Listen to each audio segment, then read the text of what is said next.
Hello everyone and अस्सलाम वालेकुम। मैं हूं Shagufta Yasmin and welcome back to my channel painless TV.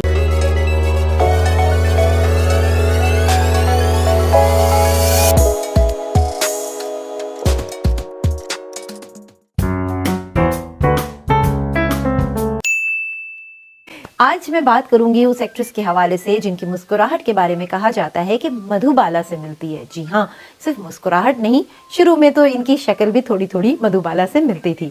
अच्छा, इसके अलावा इनको कहा जाता है धक धक गर्ल। जी हाँ, मैं बात कर रही हूँ और किसी की नहीं, माधुरी दीक्षित की। माधुरी दीक्षित जब फिल्म इंडस्ट्री में आई तो कोई ये फूलों की सेज नहीं थी। उनको भी काफ़ी स्ट्रगल करनी पड़ी। शुरू में उनकी कुछ मूवीज़ जो हैं वो नाकाम भी हुई और उसके बाद उन्हें ऐसी सक्सेस मिली कि आज तक माधुरी की एक्टिंग को, उनकी डांसिंग को, उनकी आंखों के एक्सप्रेशंस को लोग मानते हैं और एक सीखने के लिए उन्होंने बहुत कुछ छोड़ा। बहरहाल स्टोरी यहाँ ख़त्म नहीं होती। ये जो माधुरी दीक्षित आज आपको नज़र आती हैं, इतनी सक्सेसफुल हो गई, पीछे इनकी भी एक स्टोरी थी और इन्होंने कभी भी हार नहीं मानी। Try try and try again के फॉर्मूले पर काम करती रही। तो चलिए हम आज आपको कहानी सुनाते हैं माधुरी दीक्षित की। माधुरी 15 मई 1967 में पैदा हुई। माधुरी के वालिद का नाम शंकर दीक्षित था। आपको ये जानकर हैरत होगी कि ये लड़की जो बॉलीवुड की सुपरस्टार बनी, ये पहले एक माइक्रोबायोलॉजिस्ट बनना चाहती थी। माधुरी ने बम्बई कॉलेज में माइक्रोबायोलॉजी की पढ़ाई की और बाद में कथक सीखना शुरू किया। उस वक्त तक किसी को ये नहीं पता था कि ये इतनी बड़ी सुपरस्टार बनेगी। सन 1984 में फिल्म आई अबोध, लेकिन इस फिल्म से माधुरी को कोई खास शोहरत ना मिली। उसके बाद कुछ छोटे मोटे कैरेक्टर्स करती रहीं और उसके बाद फिल्म आई तेजाब, जिसे एम चंद्रा ने बनाया। सन 1988 में इस फिल्म ने माधुरी की जिंदगी ही बदल डाली। आपको तो ये पता ही होगा कि माधुरी ने सिर्फ गिनती सिखाई और सबसे आगे निकल गई और हर तरफ से एक ही आवाज आती थी, मोहिनी।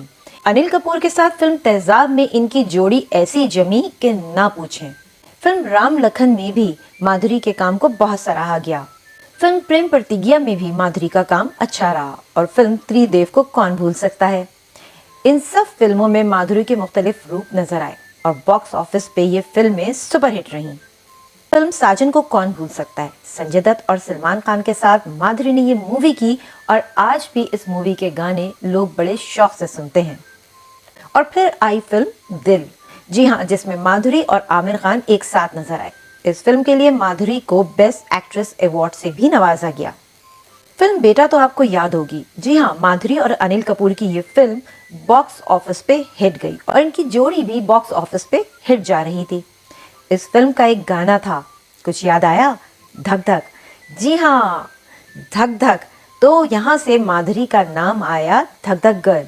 इस गाने में जो एक्सप्रेशंस माधुरी ने दिए थे, सारे लोगों की धड़कन ही बंद हो गई। ये गाना आज भी सुपरहिट है। 1993 में नजर आई माधुरी फिल्म खलनायक में। जी हाँ, जैकी श्रॉफ भी साथ थे और संजय दत्त भी। इस फिल्म के भी तमाम गाने सुपरहिट रहे। उसके बाद फिल्म आई अंजाम। अंजाम मूवी में माधुरी के साथ आपने देखा शाहरुख खान को। जी हाँ, जिसमें शाहरुख खान का नेगेटिव रोल था। और अंजाम मूवी का एक गाना बड़ा सुपरहिट था और उस दौर में शादियों पर इस गाने पर बड़ा डांस किया गया। याद तो आ गया होगा। जी हाँ, चने की खेत में। कमाल के एक्सप्रेशंस के साथ सभी के दिल जीत लिए माधुरी ने इस गाने में। जैसे जैसे माधुरी फिल्म इंडस्ट्री में शोहरत पा रही थी, वहीं पर कंट्रोवर्सीज ने भी उन्हें घेरा, खास तौर पर फिल्म दयावान में।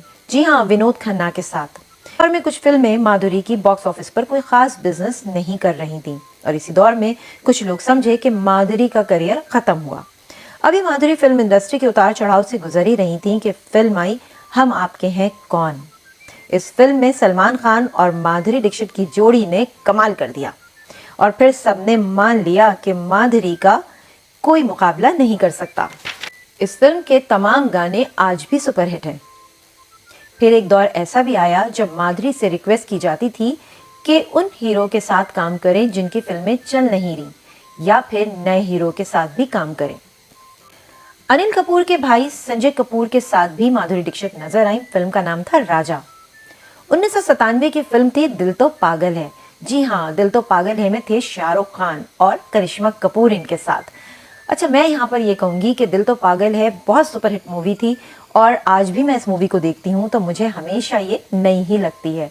खास तौर पर एक्टिंग, स्टोरी, डांस, हर चीज एक्सलेंट थी। जी हाँ, 1999 में माधुरी ने अपने चाहने वालों का दिल तोड़ दिया और शादी कर ली डॉक्टर नैने से। और शादी के बाद माधुरी यूएसए चली गई। फिर एक और फिल्म आई देवदास, जिसमें माधुरी ने चंद्रमुखी का किरदार निभाया और सब ये मान गए कि once a superstar is always a superstar. लोग समझे कि अब माधुरी फिल्मों में नजर नहीं आएंगी और यूएसए में सेटल हो गई हैं।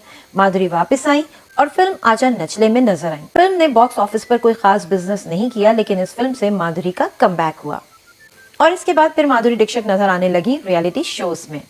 माधुरी दीक्षित अपनी मुस्कुराहट की वजह से भी बहुत मशहूर रही और कहने वाले कहते हैं कि इनकी मुस्कुराहट मधुबाला से मिलती है।